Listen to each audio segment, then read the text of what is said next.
Welcome to the Darkside. My worst motel experience ever. Last year, my best friend Ali and I went on this great American road trip, trying to ski in many states as possible in the month we had taken off from work.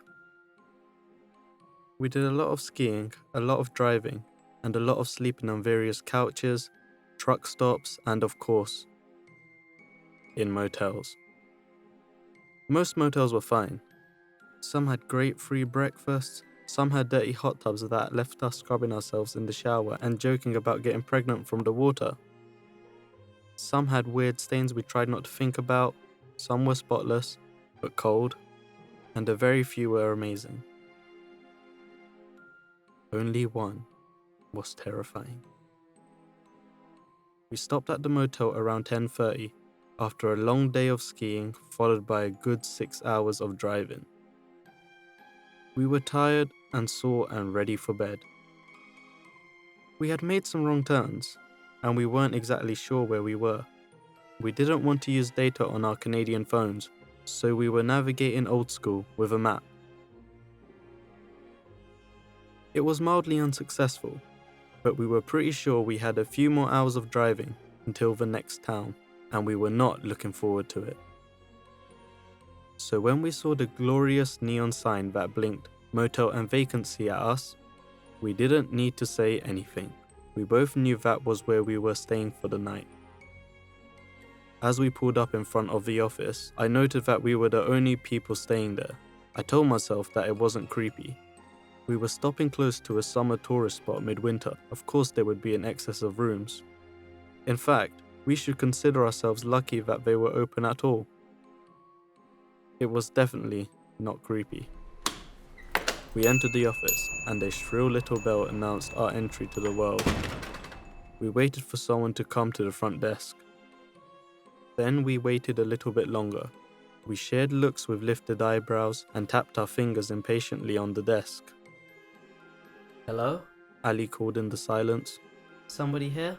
We waited a few more minutes. Then the door behind the counter slowly opened. An old man poked his head out, spotted us, and his face split into a wide grin. He said, Guests. You know, I thought I heard something, but I told myself it was just my imagination. We don't get a lot of visitors around this time. And two beautiful young ladies too. I'm sorry I kept you waiting. I just couldn't believe that I had such luck. Welcome, welcome, welcome, welcome, welcome. He certainly was an odd duck, but I used to work long, lonely night shifts. I know how excited you get when something happens. So, travel-weary strangers, can I offer you a bed to rest your head? He smiled. Yeah, how much is a double room? He looked at us, grin not wavering. $99 for 2 beds, $79 for 1 bed. I was ready to splurge for the 2 beds. Ali moved a lot in her sleep and hogged the covers. Last night she had kept waking me up. Let's do 2 bed. I looked at her pleadingly. She gave me a quick look filled with annoyance. I looked back at the man. His grin had faded. He looked as annoyed as Ali for a moment. When he noticed me looking at him, his grin snapped back into place. Actually, it seems we only have 1 bedrooms ready. I'm so sorry. Wait, what? I couldn't help but burst out. There are like no people here. Oh yes, that is a problem, isn't it? Sometimes we don't keep all the rooms prepped in winter. Saves costs, you know. I considered that. It didn't make sense at all, but I was too tired to argue. You know what? For such pretty ladies, I'll give you a discount. How about $69 for 1 bedroom? We'll take it. Ali responded before I had time to think. Thank you. You can pay by card, right? No, I'm afraid not. We never got around to that modern stuff. Gotta stay off the grid, right? He laughed at his own joke. I shuddered involuntarily. We had cash, so it was fine. He was creepy, but we were tired. We paid, got the keys, and drove up and parked in front of the room. I grabbed my stuff from the car, unlocked the door, and surveyed the bedroom. It looked clean though. The bed was big, and I was tired as hell. Hey, I'm gonna go for a little walk actually. My legs are so stiff. Ali said from behind me. Wanna come? It looked too comfortable. Ali did have a good point, but that bed was speaking to me. Nah, I'll just shower and crash. Okay, cool. I won't be very long. She turned and left. I slammed the door shut behind me and stripped out of my clothes as fast as I could. I jumped in the shower, and the luxurious feeling of hot water run down my body. I just had to force myself to get out. I went in the room, put on my PJs, and lay down on the bed. Ali wasn't back yet. But her nighttime strolls sometimes lasted as long as an hour, even when she was this tired. She had a hard time falling asleep, and those walks apparently helped. I got my phone out and tried connecting to the Wi-Fi. It didn't work. I immediately got annoyed, not because I really needed the Wi-Fi, but because I had paid for it and I wanted it. So I just laid there, getting annoyed, glaring at the ceiling fan. It was a weird model. Something black sticking out from the bottom. I had never seen that before. I wondered idly what it did. Then I thought about how we were the only people staying here. How Ali was walking somewhere alone in the dark. How I didn't know where she was. How creepy that guy had been when he laughed at his own joke about staying off the grid. Then the familiar feeling of fear started creeping into my guts. I knew where my mind was going. I have an overreactive imagination. I tend to turn every situation into a horror movie in my head. It's a real problem in my dating life. I think most guys are serial killers. Ali always makes fun of me for it. I thought about how the guy had offered us 2 beds, and then refused to give it to us.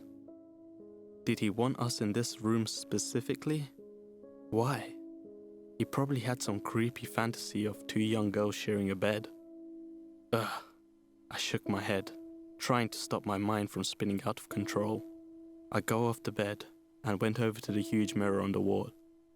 I got my hair out of a towel and started brushing it. I couldn't quite get rid of that uneasy feeling at the pit of my stomach. I knew I wouldn't sleep well that night. For some reason, I thought of the one-way mirror scene in the cabin in the woods. God, why do I watch horror movies? They always come back to me at the worst times. So creepy. I vaguely recall that there's a way to check if it's a real mirror. What was it again? You touch the mirror, and if there's no gap between your finger and the mirror finger, it's fake. I touched the mirror. There was no gap. I could see my eyes widening in fear in the mirror. No, wait, that can't be it. I tried to reason with myself. That's ridiculous. This is fine, we're fine. It's gotta be the other way around. But maybe... I realized I could check the bathroom mirror. It was one of those medicine cabinet mirrors. That one was clearly real. I walked slowly into the bathroom. Please be the same, please be the same, please be the same, I muttered. I wiped the fogged mirror, took a breath, and slowly pressed my index finger against the surface. Ice filled my veins. A gap. I took a deep breath, trying to clear my mind. We needed to get out of there. Where was Ali? I felt panic bubbling. I needed to get out of there. Okay, but play it cool. They could be watching. Who the hell are they? I can't let them know I know. I have to get out of here. The black thing on the fan. My breath caught in my throat. It had to be a camera. I went back to the bedroom and started putting my stuff back in my little bag. I hoped it looked innocent enough. Maybe we wanted an early start, right? Maybe I had OCD and liked all my stuff in my bag. It was fine. I went to put the bag in the car. I turned the doorknob. It didn't move. I tried to stay calm, not to panic. They could be watching. Maybe it was jammed. I tried the handle again. Nothing. I used all my force. Nothing. I got my phone out. Figured I'd text Ali. Call the police. Something. No signal. I wanted to cry. I looked around the room for a window. For the first time, I noticed they had bars in front of them. I've seen that before, of course. It's a safety precaution. My ground floor apartment in the city also had them, so that people can't break in. I had never before considered that they also very effectively stopped people from breaking out. I figured the door must unlock from the outside only. Once you're in the room, you're stuck there. I pinned all my hopes on that idea. Ali would come back, unlock the door, and we'd get the hell out of there.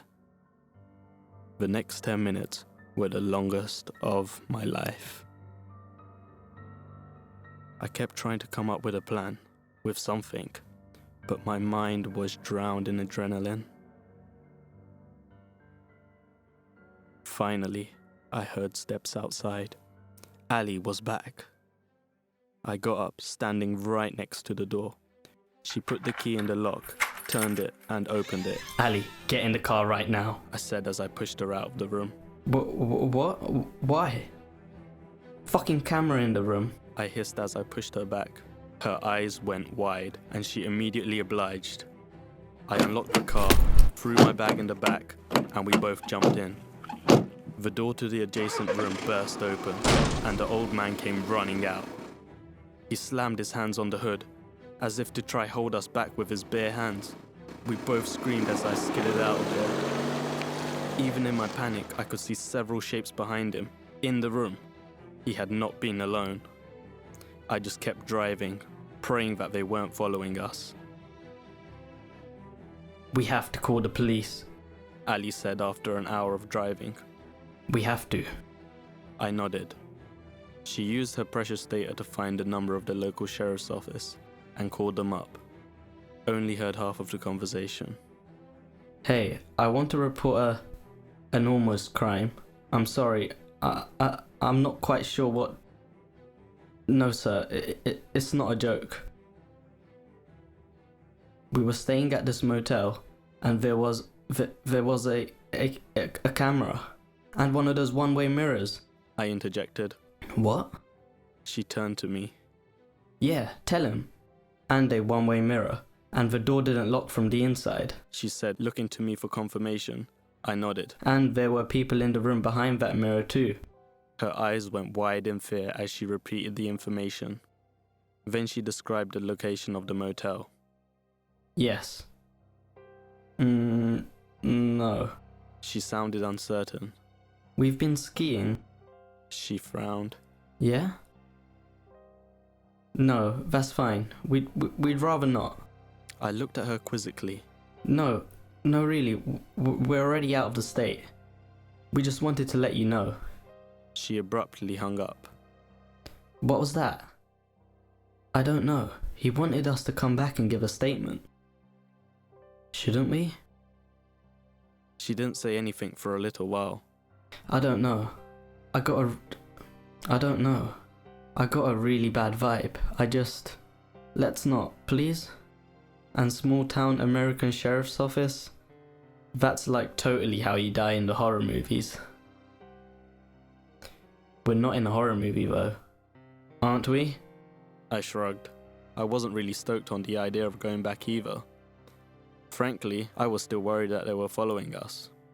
I really didn't want to get pushed off the road by some psycho hillbilly motel manager. And we had already told the police. We had done our part. Or so I thought. But yesterday, there was a story in the news about 3 young girls going missing. They were road tripping in that area. Never made it back to Seattle. I can't help but wonder if they stopped at that same motel. I can't help but wonder what would have happened if Ali didn't take that walk. If we both got locked in that room. What the people in the other room expected. What were they going to do? If they just watch? Or if Ali and I could have been that missing person's story.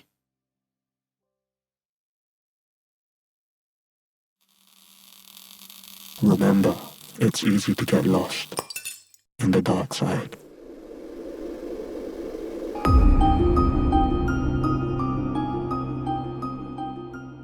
Hey guys, Professor Darkside here. This is my first video, so I hope you enjoyed it.